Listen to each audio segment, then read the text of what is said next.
1 April 2024 पासून पूर्ण देशभरात होणार हे 7 ते 8 नवीन बदल, ज्यामध्ये गॅसच्या किमती, पेट्रोल डिझेलचे दर, आधार ते पॅन कार्डवर जबरदस्त काही योजना, तर काही पी-एफ किंवा या गोष्टींविषयी 7 असे नवीन बदल सुरू होणार आहे। लोकसभा निवडणुकीच्या आधी ही जे काही बदल आहे तर ते तात्काळ 1 एप्रिल 2024 पासून लागू होणार आहे।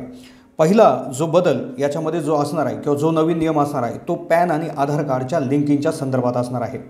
ही लिंकिंग करण्याची डेडलाईन किंवा शेवटची तारीख ही 31 मार्च असणार। आधार कार्डला पॅन क्रमांक जोडणं हे अनिवार्य असणार आहे। 31 मार्चपर्यंत याची शेवटची तारीख असून जर हे तुम्ही 31 मार्च नंतर त्या ठिकाणी करायला गेले किंवा एप्रिल नंतर पॅन आणि आधार कार्ड लिंकिंग जर तुम्ही करायला गेले तर तुम्हाला तब्बल 1000 रुपये इतका दंड त्या ठिकाणी भरावा लागू शकतो। आता हा पहिला नियम आहे। आता असेच 6 नियम असणार आहेत, ज्यामधले काही 1 ते 2 अगदी आनंददायी निर्णय आहे। गॅस पेट्रोलच्या बाबतीत देखील आनंददायी निर्णय आहे। आता दुसरा निर्णय आहे ई-पी-एफ-ओ म्हणजेच कर्मचारी पी-एफचा नियम। ई-पी-एफ-ओकडून एप्रिल महिन्यात नवा नियम लागू करण्यात येणार असून या नियमानुसार आता पी-एफ अकाउंट ऑटो मोडमध्ये ट्रान्सफर होईल। म्हणजेच अकाउंट ट्रान्सफर करण्यासाठी तुम्हाला आता रिक्वेस्ट करायची गरज नाही। जी लोक जॉब करत आहेत, जी लोक नोकरी करत आहेत, तर त्यांना पेन्शन किंवा ई-पी-एफ-ओ मार्फत एक पेन्शन दिलं जातं। महिन्याच्या महिन्याला पगारामधून त्यांचे पैसे कट होत असतात। तर पूर्वी काय जर एखादा त्या ठिकाणी जॉब जर चेंज केला तर त्यांना ते पैसे काढण्यासाठी रिक्वेस्ट करावं लागायची, अर्ज करावा लागायचा। आता त्याची गरज नाही। तात्काळ ऑटो म्हणजेच त्यांच्या सिस्टीममधूनच डायरेक्ट त्या ठिकाणी त्यांचे पैसे ट्रान्सफर होणार आहेत। तर असा नियम या ठिकाणी करण्यात आलेला आहे। तिसरा नियम जो 1 एप्रिल 2024 पासून लागू होईल तो इन्कम टॅक्स म्हणजेच आयकराच्या संदर्भात आहे।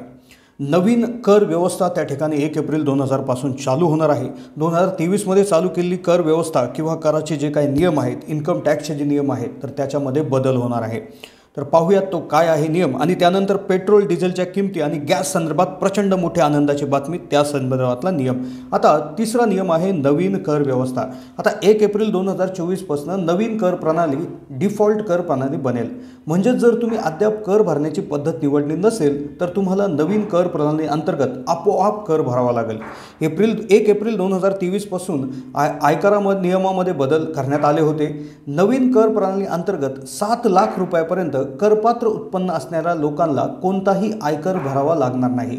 इथे 1 ते 2 गोष्टी लक्षात घेण्यासारख्या आहेत की जे काय पूर्वीचा टॅक्स स्लॅब होता किंवा अशी एक रक्कम होती तर त्या रकमेवर जे काय तुम्हाला इन्कम टॅक्स लागत नसायचा। म्हणजे एक रकमेची मर्यादा होती। कदाचित त्या मर्यादेमध्ये बदल होऊ शकतो, त्यांच्या स्वरूपामध्ये बदल होऊ शकतो, पूर्णतः प्रणाली देखील बदलू शकते, कारण की वर्षाच्या वर्षाला ही प्रणाली बदलत असते। त्यामुळे तुम्ही जर करदाते असाल, तुम्ही जर टॅक्स रिझिम निवडलं नसेल तर आधी हे काम उरकून घ्या, कारण 1 एप्रिल पासून नवीन कर प्रणाली लागू होणार आहे आणि जी सर्वांसाठी सरसकट लागू असेल। यानंतर चौथा नियम आहे स्टेट बँकेच्या संदर्भात। स्टेट बँकेचं क्रेडिट कार्ड जे SBI कार्ड आहे त्या संदर्भात 1 एप्रिल पासून एक नियम बदलणार आहे। जे क्रेडिट कार्ड धारक SBI म्हणजे स्टेट बँकेच्या जे काय क्रेडिट कार्ड आहे ते वापरत असतील आणि त्याच्या माध्यमातून रेंट पेमेंट करत असतील, म्हणजे कुठल्याही प्रकारचं भाडं, कुठल्याही घराचं भाडं किंवा इतर कुठलेही कॅश त्या ठिकाणी जर भाडं पे करत असतील तर त्यांना इथून पुढं कुठलेही रिवॉर्ड पॉईंट मिळणार नाही। क्रेडिट कार्डवर जर कुठलीही पेमेंट केली तर त्यांच्याकरता बक्षीस म्हणून काही रिवॉर्ड पॉईंट दिले जातात। तर ते पूर्वी सर्व गोष्टीवर दिले जायचे, कॅश पेमेंटवर किंवा रेंट पेमेंटवर दिले जायचे। आता ते रेंट पेमेंटवर कुठलेही त्या ठिकाणी रिवॉर्ड पॉईंट मिळणार नाही। आणि 1 एप्रिलला जो काही हा नियम आहे सुरू होणार आहे तर त्या ठिकाणी हा जवळपास असं सांगण्यात येते की 15 एप्रिलपासून हा तात्काळ सुरू होणार आहे। आता पुढचा जो काय बदल असणार आहे तो फास्टॅगच्या स्वरूपात, फास्टॅग जे गाड्यांना फास्टॅग असतात त्यासाठी, त्यानंतरचा आहे गॅसच्या संदर्भात आणि त्यानंतर सर्वप्रतीक्षित पेट्रोल डिझेलच्या संदर्भात। पुढचा नियम आहे फास्टॅग संदर्भातील नियम। 1 एप्रिलपासून फास्टॅगच्या संबंधित एक मोठा बदल होणार आहे। जर तुम्ही तुमच्या कारच्या फास्टॅगचे KYC बँकेकडून अपडेट केले नसेल तर तुम्हाला 1 एप्रिलपासून मोठ्या समस्यांना सामोरे जावे लागेल। जर तुम्ही तुमचे फास्टॅग KYC केले नसेल तर ते आजच करून घ्या, कारण की 31 मार्च नंतर बँका KYC शिवाय फास्टॅग निष्क्रिय करतील किंवा ब्लॅकलिस्ट करतील। यानंतर फास्टॅगमध्ये शिल्लक असूनही पेमेंट केले जाणार नाही, त्यावर तुम्हाला टोलवर दुप्पट टोल टॅक्स भरावा लागू शकतो। NHAI ने फास्टॅग ग्राहकांना रिझर्व्ह बँक ऑफ इंडियाच्या नियमानुसार फास्टॅगसाठी KYC प्रक्रिया पूर्ण करण्यास सांगितलेले आहे। गाड्यांमध्ये टोल नाक्यावर जे काय फास्टॅग आपण कार्ड जे वापरत असतो तर त्याची KYC म्हणजे नो युअर कस्टमर म्हणजे आधार कार्ड, पॅन कार्ड ह्या गोष्टी त्याला जोडणं बँकेतर्फे त्या ठिकाणी जोडून घेणं अगदी गरजेचं आहे. नाहीतर इथून पुढे काय होईल की बँक तुमचं जे काय फास्टॅग आहे तो ब्लॅकलिस्ट करून टाकेल आणि टोल नाक्यावर तुमचा त्याच्यामध्ये जरी बॅलन्स असला तरी देखील त्याच्यामध्ये पेमेंट होणार नाही. पेमेंट जर होणार नाही त्यामुळे तुम्हाला ते पेमेंट कॅशमध्ये करावं लागेल आणि नवीन नियमानुसार कॅशमध्ये पेमेंट केलं तर तुम्हाला डबल पेमेंट करावं लागेल. त्यामुळे 1 एप्रिलच्या आधी जर तुम्ही तुमच्या फास्टॅगला बँकेमार्फत KYC केलेलं नसेल तर तात्काळ KYC करून घ्या, नाहीतर मोठ्या अडचणींना सामोरं जावं लागू शकतं. आता यानंतरचा सगळ्यात महत्त्वाचा बदल आहे NPS म्हणजे नॅशनल पेन्शन स्कीमच्या संदर्भात. नॅशनल पेन्शन स्कीम म्हणजेच राष्ट्रीय पेन्शन प्रणाली हिच्यामध्ये देखील प्रचंड मोठा बदल होणार आहे. एप्रिल महिन्यापासून पेन्शन फंड रेग्युलर म्हणजेच PFRDA ने नॅशनल पेन्शन सिस्टीम सध्याच्या लॉग इन प्रक्रियेत बदल करण्याचा निर्णय घेतला आहे. जर तुम्ही NPS स्कीम अप्लाय केली असेल किंवा NPSमध्ये तुम्ही अर्ज केला असेल तर तुमच्यासाठी हा फार महत्त्वाचा नियम असणार आहे.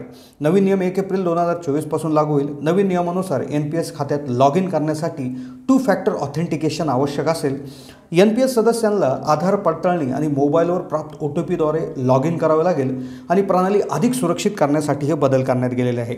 NPSमध्ये प्रचंड सुरक्षितता आणण्यासाठी 2 फॅक्टर ऑथेंटिकेशन म्हणजेच लॉग इन करण्यासाठी तुम्हाला आधार पडताळणी तसेच मोबाईलवर प्राप्त एक OTP होईल, त्यानंतरच तुम्ही लॉग इन करू शकता, अन्यथा तुम्ही लॉग इन करू शकत नाही. पूर्वी याच्यामार्फत काही फ्रॉड झालेले आहेत किंवा काही गोष्टी झालेल्या आहेत तर त्याला टाळण्यासाठी सरकारमार्फत प्रचंड मोठा याच्यामध्ये एक हे घेण्यात आलेलं. आता बहुचर्चित बहुप्रतिक्षित गॅसच्या संदर्भातील एक नियम की ज्यामुळे फार मोठ्या आनंदाची बातमी त्या ठिकाणी असणार आहे आणि त्यानंतर पेट्रोलच्या संदर्भातील काय असणार आहे नियम. 1 एप्रिलपासून गॅसच्या संदर्भात देखील मोठा त्या ठिकाणी निर्णय किंवा नियम लागू होण्याची शक्यता आहे. आता हा नियम म्हणजे हा किमतीच्या संदर्भात असण्याची शक्यता वर्तवण्यात आलेली आहे.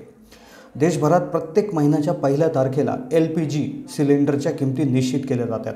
प्रत्येक महिन्याप्रमाणेच LPG सिलेंडरच्या किमती 1 एप्रिल रोजी बदलल्या जातात. लोकसभा निवडणुकीची आचारसंहिता लागू असली तरी त्यात कोणताही बदल करण्यास वाव नाही.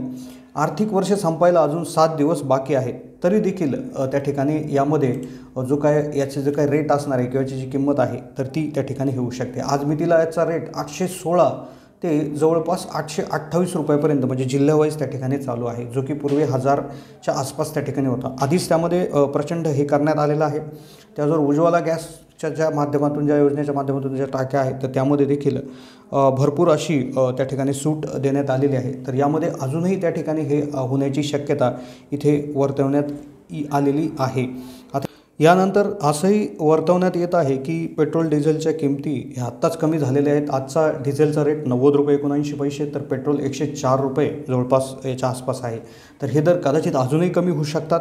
1 एप्रिलनंतर यामध्ये त्या ठिकाणी काय बदल होतील हे पाहणं नक्कीच त्या ठिकाणी हे असणार आहे. तर ही होती मित्रांनो माहिती. कशी वाटली माहिती कमेंटच्या माध्यमातून कळवायला विसरू नका. चॅनलला नवीन असाल तर जरूर सबस्क्राईब करा. धन्यवाद.